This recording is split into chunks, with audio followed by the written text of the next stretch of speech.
गणपतीचं विसर्जन वगैरे करून मग आम्ही 6व्या दिवशी निघालो. तुम्ही ह्याला येत आहे ना केरळ? पहिलं जाणार होतो मी ना मावशीकडे आणि त्यानंतर मग जाणार होतो मंगल मावशीकडे.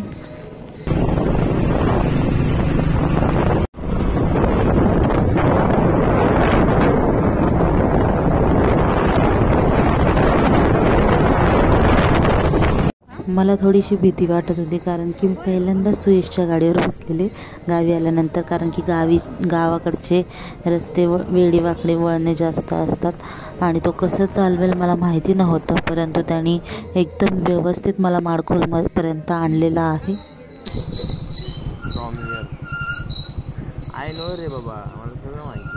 हो हो, यू आर सो टॅलेंटेड. हे गप्पे तुझं कुठे घेतलाय?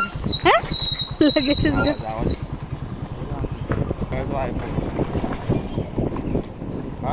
इथून खाली ना पुढून मारता तेव्हा आता कॉल करणार.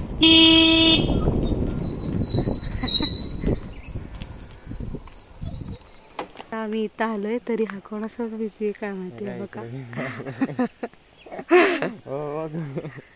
बिट्टू चल की. का? हा तिकडे आमच्याकडे नाही ग, पाठीमागे. लाइटिंग चालू करते मी करतो.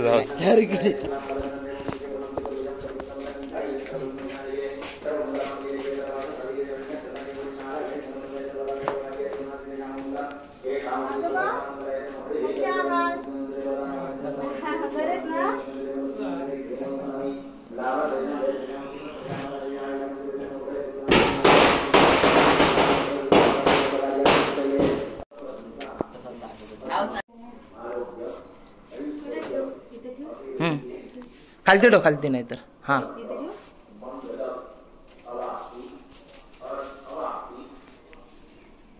सगळ्या लाव रे. हा लाव झाला.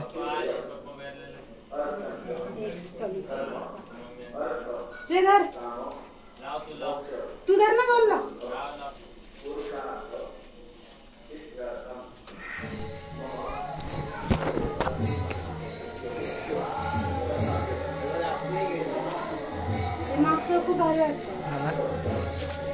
तू गणपती समोर एवढेशी दिसते.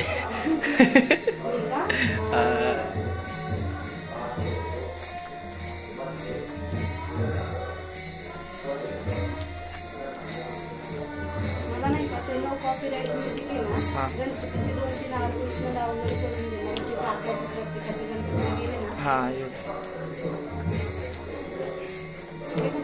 ते काही तिथे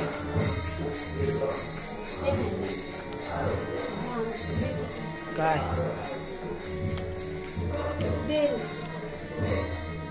बिल तिथं असेल बघ, काय माहिती. ते सगळं हे झालंय.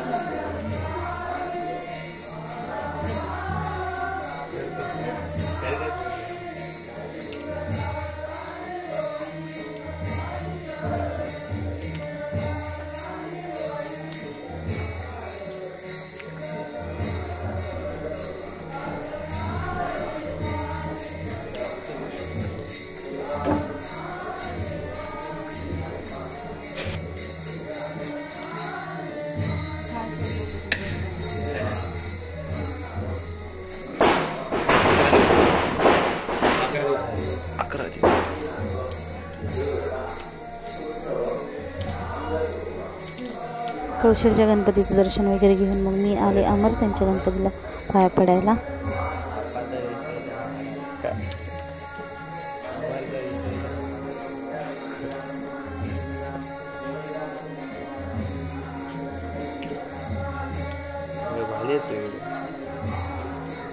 त्यानंतर मग मी आले अमरच्या गणपतीला पाया पडायला. सो त्यांनी मला, मी म्हटलं की सगळीकडेच मला करंज्या भेटल्या, तर त्यांनी मला ॲपल खायला दिला आणि त्यानंतर मग मला बरं नव्हतं वाटत. मग त्यांनी मस्तपैकी माझ्यासाठी लिंबू सरबत तयार करतायत. त्यानंतर मग अमरच्या गणपतीच्या पाया पडून मग मी आले आता गौरीशच्या गणपतीच्या पाया पडायला. तर त्याने इतकं सुंदर डेकोरेशन केलेलं, अशी गुफा वगैरे बनवलेली. त्यानंतर मग मी पुन्हा दुसऱ्यांच्या घरी आले, जिथे मला मस्तपैकी खरवस खायला भेटणार होता, परंतु मला बरं नसल्यामुळे मग मी तो खरवस बांधून घेऊन आले. म्हटलं की मावशीला तरी देता येईल. सो आम्ही निघता मग म्हटलं की सावंतवाडीत जाऊन यावं. तर सावंतवाडीत आलो. सावंतवाडीच्या गणपतीच्या पाया वगैरे पडून मग आता आलो आहे तिकीट काढायला. सो तिकीट तर काय भेटलं नाही, सगळ्या गाड्या फुल होत्या. सो म्हटलं की थोड्या वेळाने काढूया तिकीट. मग कारण की तिथं झालेली आता लंच टाईम, आणि मग आम्ही तोपर्यंत मग बसलो सावंतवाडीमध्ये. आणि आता आम्ही जेवण वगैरे आता निघालो आहे मावशीकडे जायला. आता वाजले 3:30. आता बघूया आम्ही किती वाजता पोचतो आहे घरी.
आम्ही निघालो 3:30ला घराबाहेर, आणि आता वाजले 4:15.